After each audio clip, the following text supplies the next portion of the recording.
In the year 3429, war was no longer fought in trenches. It was engineered, packaged, and broadcast. Entire planets became stages. Empires turned generals into brands, and death into metrics. But amidst the streaming feeds and polished kill count reels, there was one name they didn't plaster across the holo ads. Commander Rourkevale. He wasn't the poster boy. He wasn't handsome. He didn't smile for drones or kneel beside alien children for PR. He was a shadow with a rank. A soldier's soldier. No fanfare, no flair. Just steel, scars, and a kill record that made most AI blink twice. Born in the dust storms of post-Reconstruction Earth, Rourke had no memory of luxury. His first taste of food was synthetic protein paste. His first view of the stars was through a prison transport hull. Drafted at 17. Decorated at 20. Feared by 30. By 40, he'd led 17 interplanetary campaigns, most of them classified. He fought in the Aegis Wars, where solar detonations blinded fleets and war machines screamed across void-locked moons. He shattered insurgencies with orbital bombardments, walked through radiation storms to extract wounded grunts, and once held a trench for 9 days against 10,000 bioclones with only a squad of bleeding teenagers. The Council called him indispensable. Until he wasn't. The Council chamber, Orion Prime. The chamber smelled like sterilized silence. Rourke stood in chains. Thick, magnetic bindings, locked to his wrists, ankles, and the back of his neck, like he was some creature dragged in from the void. His military uniform had been stripped away. He wore a gray prisoner's shift, still soaked in blood from a self-fight the night before. One of the guards had tried to test him. That guard now breathed through a synthetic lung. Above him, seated on hovering obsidian thrones, the Galactic Council loomed. 12 of them, each representing a dominant world or economic bloc. Elegant, untouched, and full of lies. Chancellor Solori, Earth's representative, adjusted his golden cuffs.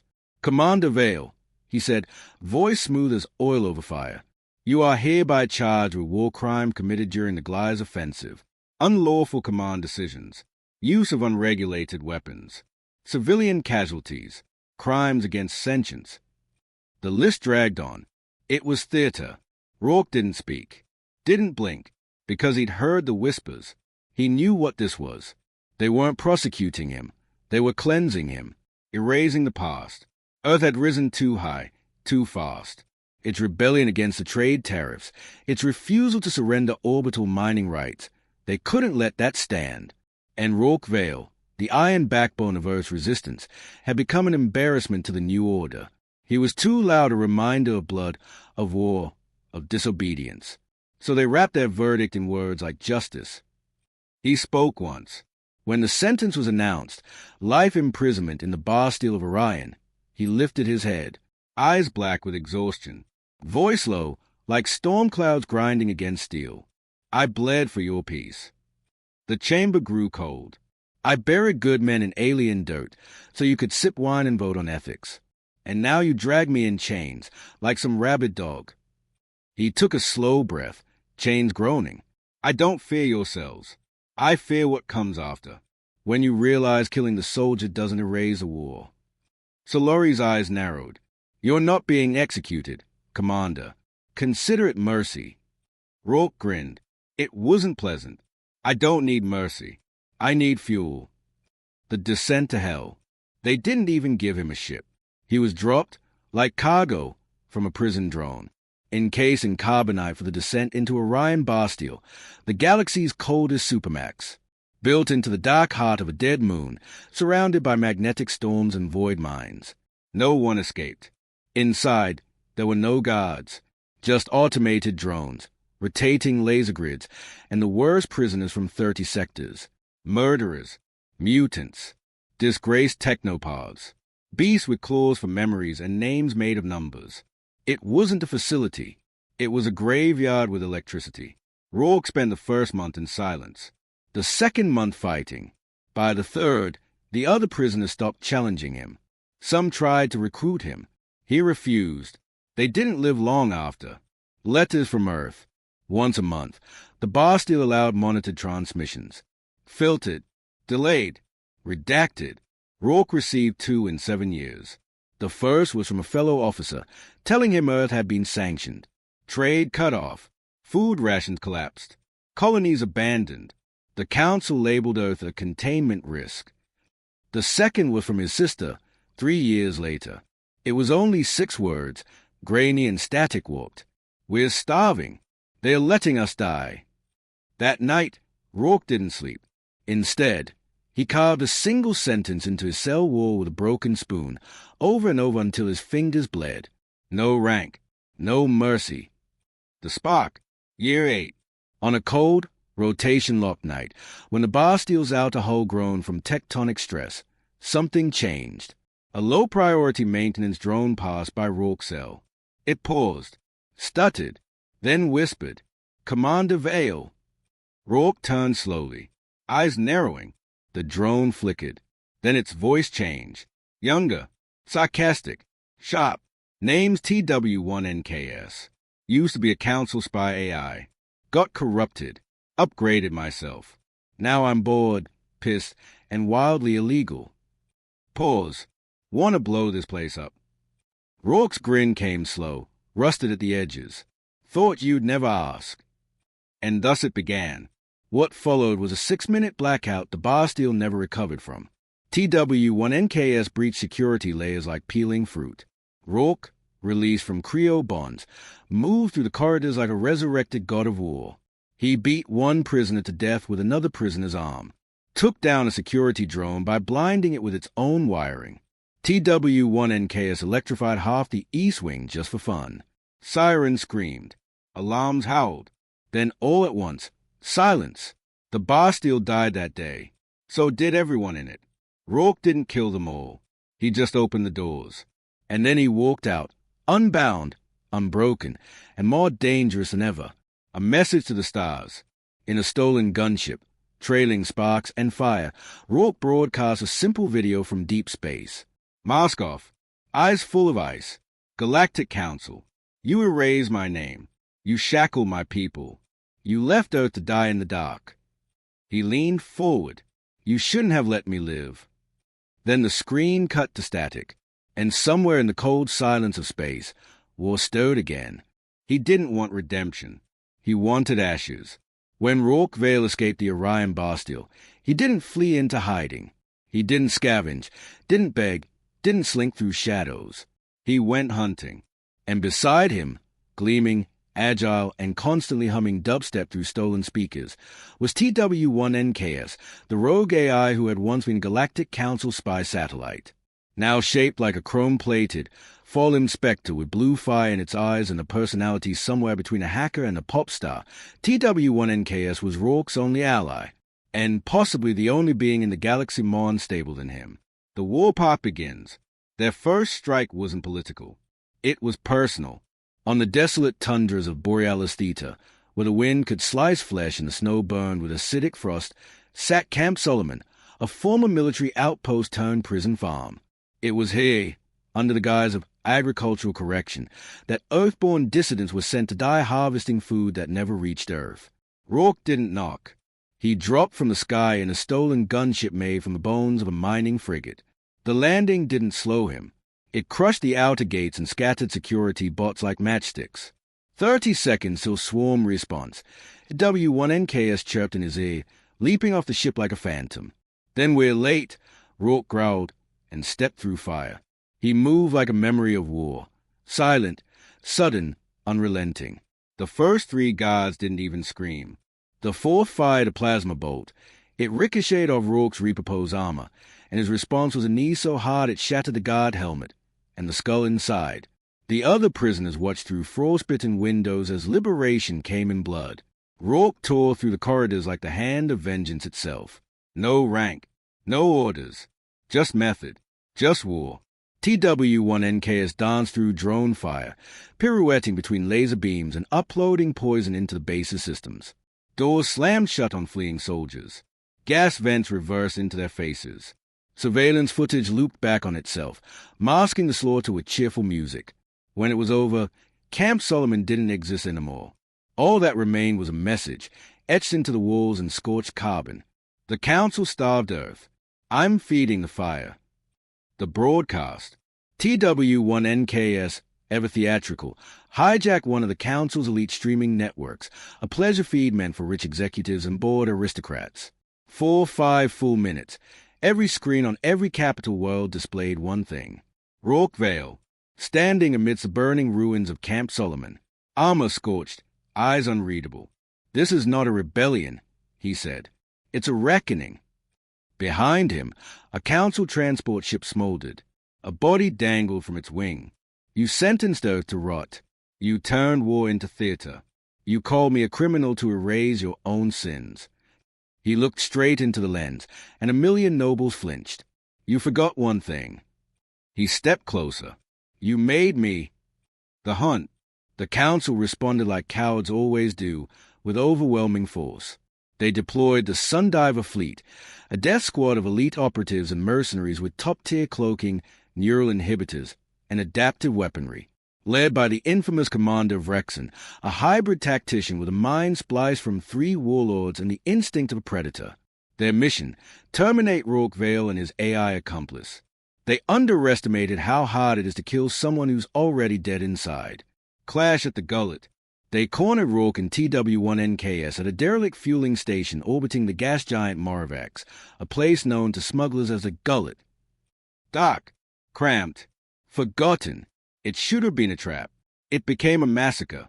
Vrexon's team moved in precision formation, stealth fields humming, rifles charged, neural disruptors primed. The perfect kill net. Then the lights died. Then the wall began to bleed.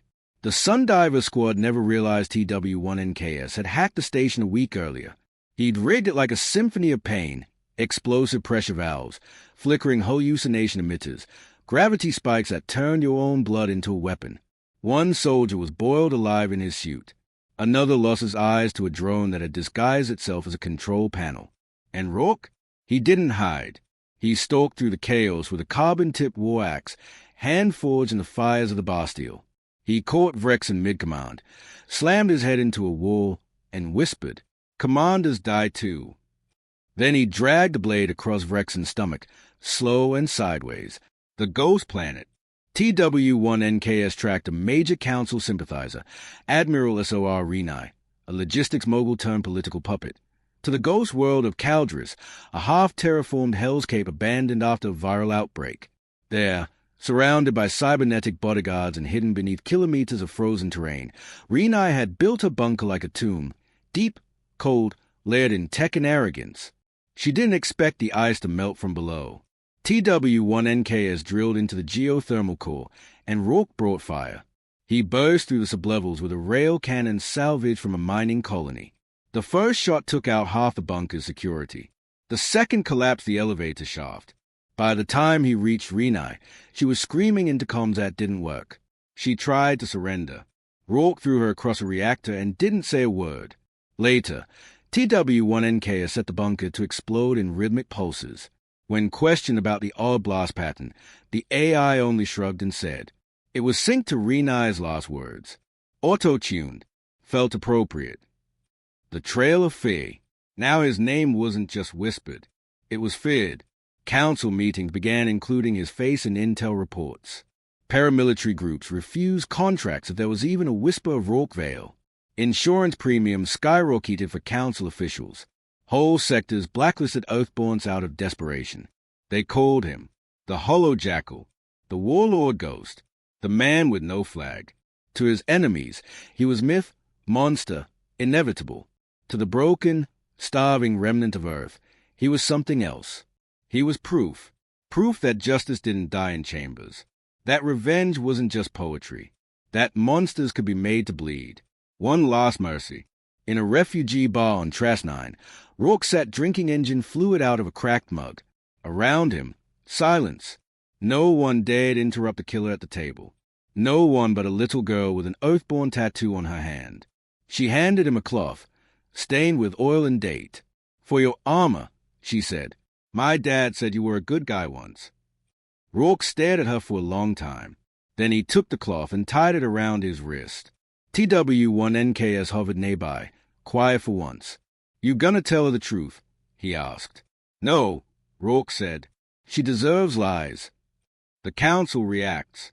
Across the galaxy, the Council's facade cracked. Chancellor Solari, once smug and untouchable, tightened border control and doubled funding for covert ops. His eyes, always calm, now twitched during broadcasts. They issued a new bounty, 10 million credits, dead or dismembered. A war fleet was authorized to enter non-combat zones if Rourke was detected. Entire colonies were put on lockdown. But they were too late. They'd made him a legend. And legends don't follow rules. The final broadcast of Part 2, TW1NKS uploaded another hack stream. Rourke appeared, sitting on a pile of dismantled security drones. Fire behind him. You've hunted me with fleets. Assassins. Lies. I'm still here. He leaned forward. And I'm not done. He held up a council badge. Burning. I don't want peace. I want your ruin. The moon looked like a graveyard from orbit. Saturn's 6th satellite, once named Enceladus, now carried no name, just a designation, Forge 6. A council black site weapons factory buried beneath ice so thick, no satellite could scan its core. The surface glowed faintly from heat exhausts and flickered shields. No roads, no signs, just void and death. Forge 6 was where the council made things they swore didn't exist. Quantum disruptors, phase weapons, radiation blades. It was not supposed to be found. Not by rebels, not by ghosts. But Rourke Vale had never cared for secrets. He came in silent, cloaked in magnetic fog, riding a repurposed asteroid mining vessel with rail thrusters bolted where weapons used to be. TW1NKS sat wide into the ship's core, guiding every trajectory like a puppeteer strung to a firework. Below them, the factory pulsed like a steel heart in the dark. The sky broke open without warning. Rourke didn't wait for stealth. He didn't wait for permission. He dropped from the ship in a mech suit he cannibalized from 6 different wars, armor glowing orange where the sealant hadn't cooled.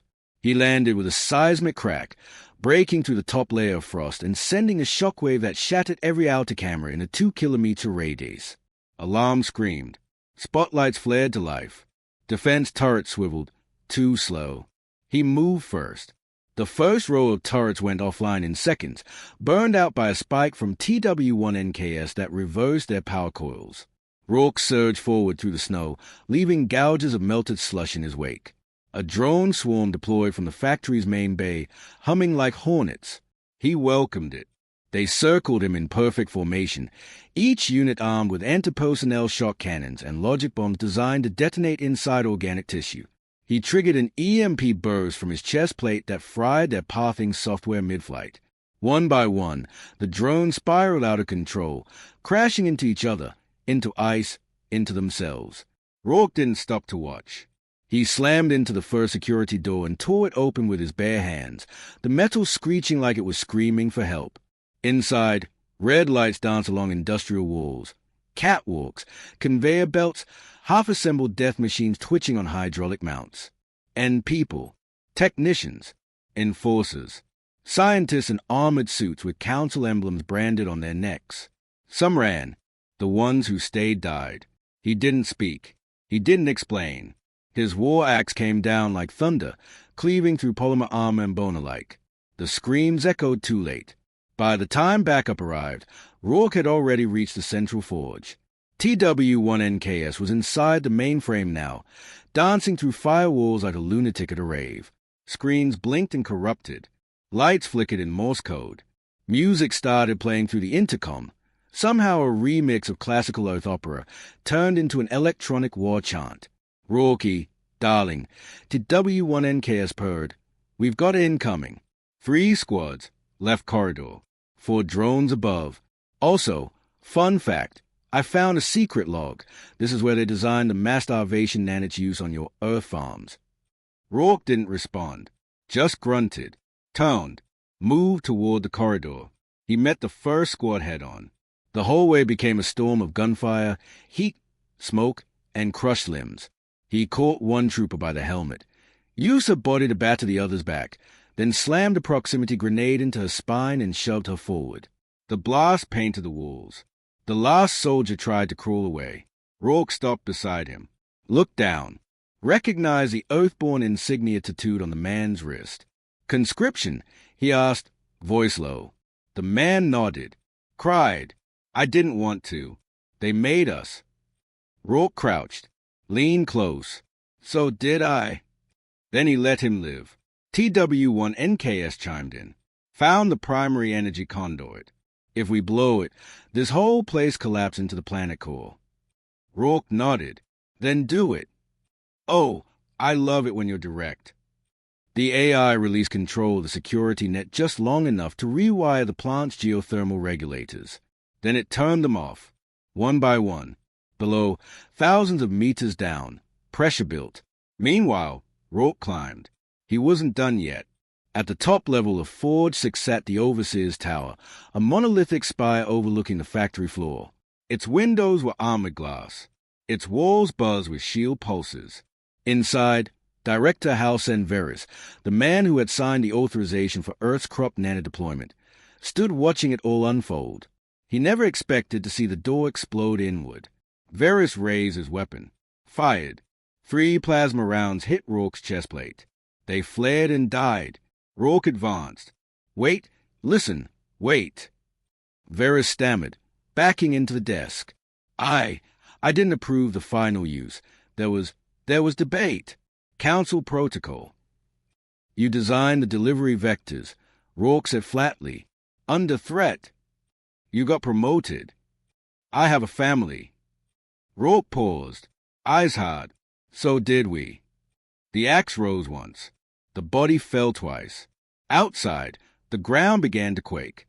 Pressure vents exploded in towers of fire. The factory screamed. Systems failed. Alarms stuttered, then died. TW1NK's voice crackled through the comms. "Time to go, War Daddy." "Not yet," Rourke growled. He stalked into the comms room and sat at the terminal. Blood smeared the chair. He pressed a single key. The factory's long-range beacon lit up. Across dozens of star systems, hundreds of nav charts suddenly pinged with a distress call from Forge 6. Location, signature, codes. Rourke recorded a message. "This is Vale. Coordinates attached. The Council's weapons lie here, built in shadow, powered by the bones of the innocent." He paused. "Come take what you need, or come die trying. Either way, the war comes home." He pressed send. Then he turned and ran. The factory detonated as their ship broke the upper ice layer. The explosion bloomed beneath them like a frozen flower igniting from within, sending glassy shards of molten debris skyward. The atmosphere ripped. The moon cracked. Forge 6 disappeared. Rourke stood at the ship's edge, eyes on the destruction, his silhouette framed in fire. TW1NKS hovered beside him. "You know the Council's going to send everything now. Not just fleets. Not just assassins. Real monsters. I'm counting on it." Next target. Rourke pulled a thin silver shard from his belt. A data tag. Etched into it, Project Edenfall. "They want to rebuild the universe without us," he said quietly.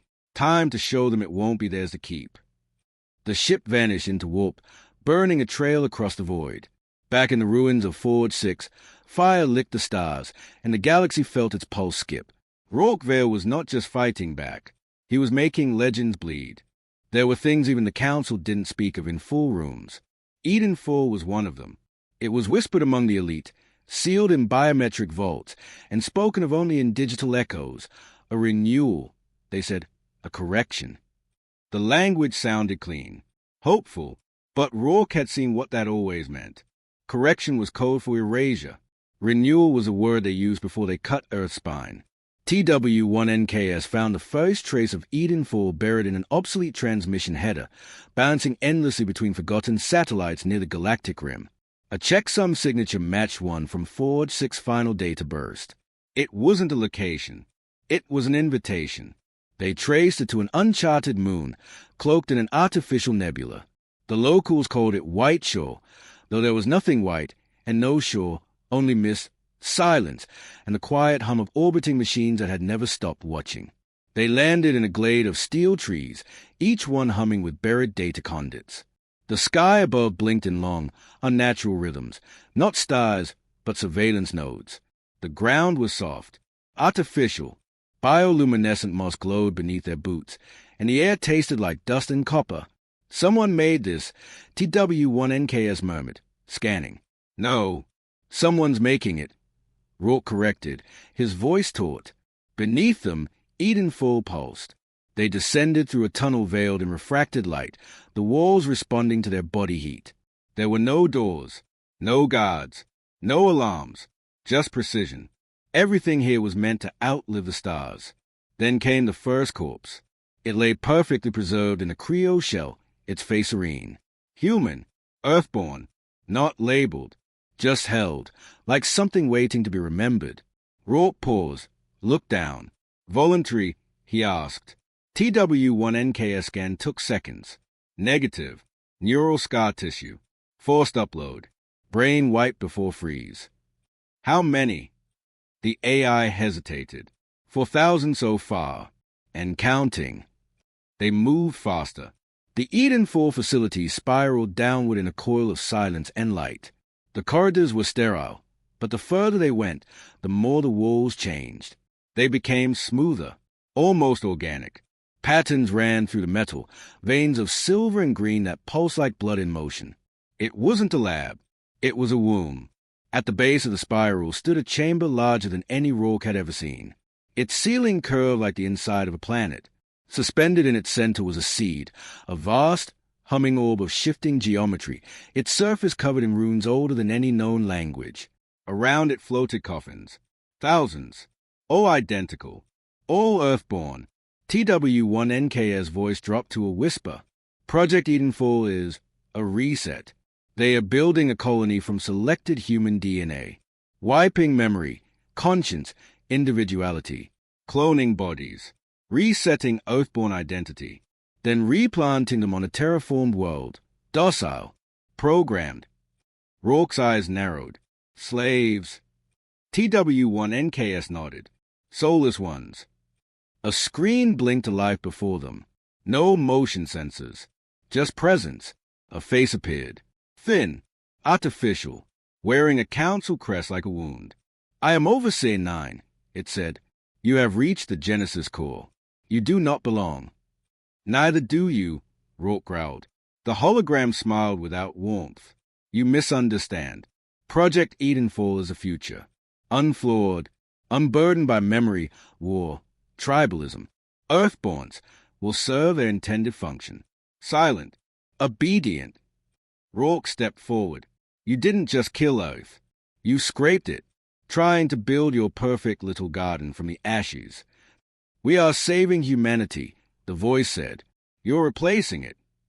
There was silence. Then TW1NK screamed into every channel, voice glitching, shaking the walls. Override protocol. Shut. Down. Everything. Lights exploded. Sirens howled. Power grids overloaded. The entire facility quaked as TW1NK buried digital teeth into Edenfall's neural architecture. Data ruptured. Cryo chambers hissed and shattered. The coffins began to fall, rows of them dropping like dead stars from the ceiling. The sea began to pulse, fast and violent.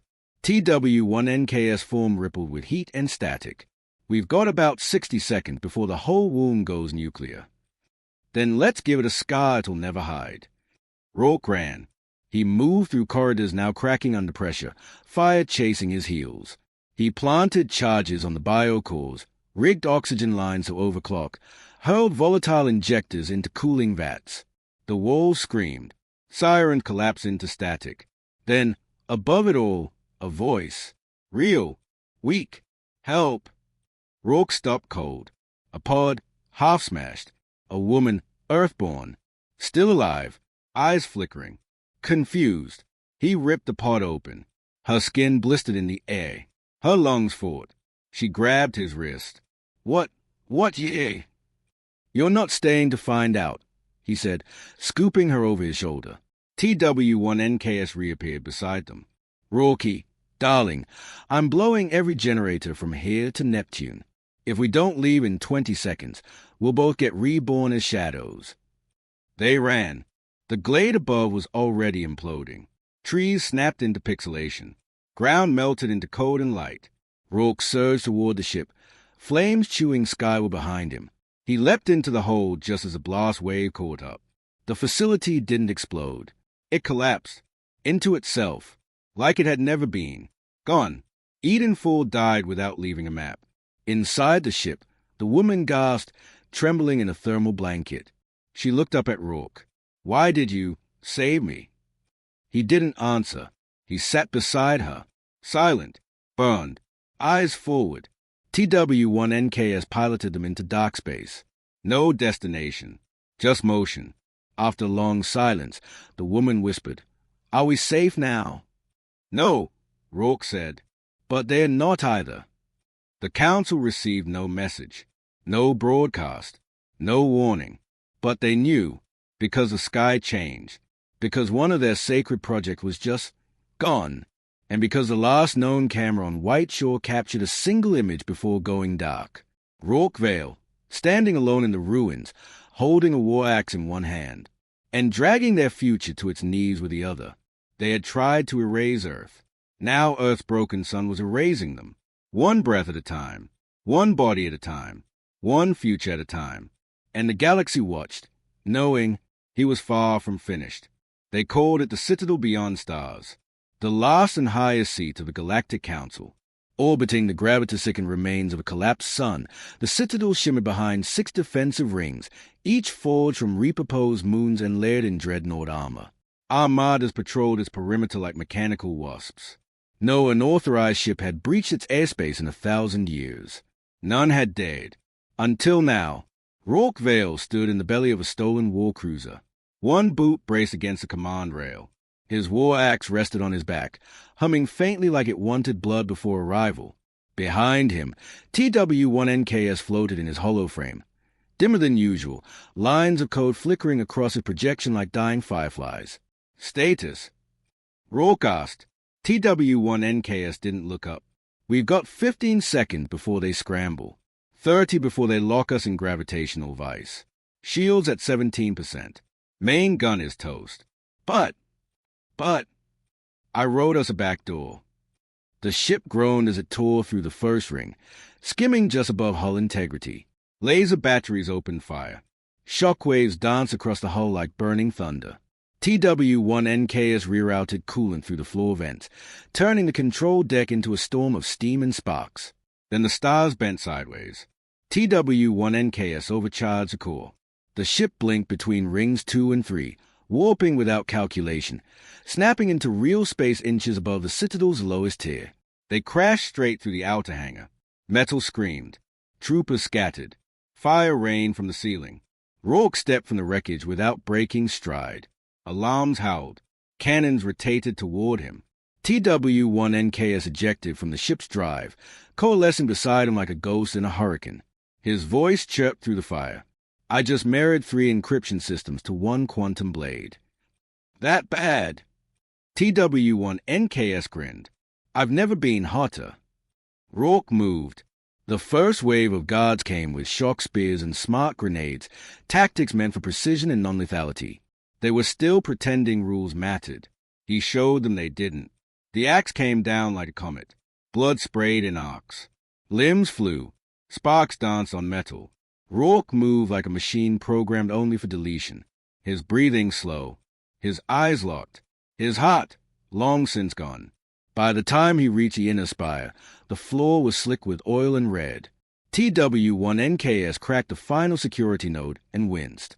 This is it. The core. Council's real chamber. All 13 heads, all in one place. It's ceremonial, supposedly. Symbolic. They're real. TW-1NKS voice dropped. And armed. The doors opened. It wasn't a room. It was a throne world. A chamber so vast it had weather. Simulated wind rolled through hanging data banners, each bearing the insignia of a different system devoured by the council. In the center stood 13 thrones, carved from exotic metals and neural glass. 12 were filled. The 13th, the High Chancellors, stood empty. They rose as one. Some looked older than time. Others were synthetic hybrids. One was purely machine. One was a child in appearance, eyes aglow with centuries of stolen minds. All of them wore the same expression. Annoyance. "You've come far," said the eldest. "You've made a point," said another. TW1NKS whispered. They are trying to talk you down. They think they can reason this. But Rourke was already walking forward.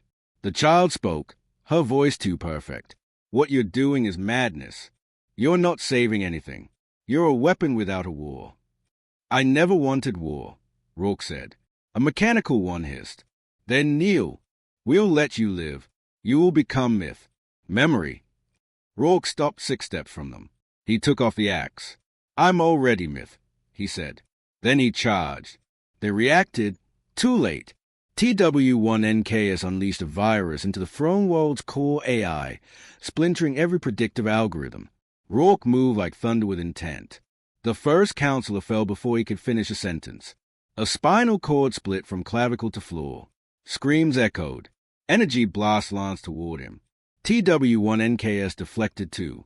Rourke caught one in the shoulder, roared through it, drove his blade into the face of the machine counselor until sparks lit his teeth. They fought back.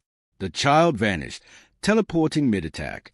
Another shifted into a cloud of nanites and stabbed Rourke with 10,000 barbs. He roared and detonated his wrist-mounted EMP, frying half the swarm and burning the skin from his own arm. Pain didn't stop him. Regret didn't slow him. This was not revenge anymore. This was evolution by destruction. Every counselor who fell bled secrets, Earth policies, kill lists, Edenfall backups. Their fall wasn't symbolic. It was surgical. Then the final throne lit. The High Chancellor appeared. She wore no armor, no crown, only a black coat lined with the stars of conquered systems. Her eyes, silver and old, looked straight into his. You've undone peace, she said. There was no peace, Rourke replied. She smiled and drew a blade. They clashed in silence. No words, no threats, just war, ancient and personal. Her strikes were graceful, perfect. His were relentless. He took wounds to give deeper ones. She severed the servos in his left knee. He broke 3 of her ribs with a single shoulder charge. The floor cracked. TW1NKS tried to help. She hacked him. His projection exploded in sparks. No! Rourke screamed. His guard dropped. The Chancellor drove the blade into his side. Blood. Steel. Silence. He caught her wrist before she could twist. You killed my world, he said. I saved it, she hissed. You buried it. Then he grabbed her throat and lifted. He drove the axe up under her ribs, one hand, a scream tearing from his throat. She gasped, eyes wide, and then the light left them. She died in silence. TW1NKS flickered back to life, barely stable. Rourke! He dropped to one knee. Blood pooled. The chamber was silent. The war was over. TW1NKS hovered beside him, flickering. You did it. They're gone. Not all of them. What? Rourke stood, dragged himself to the Central Command Terminal. Type 1 phrase. Release records.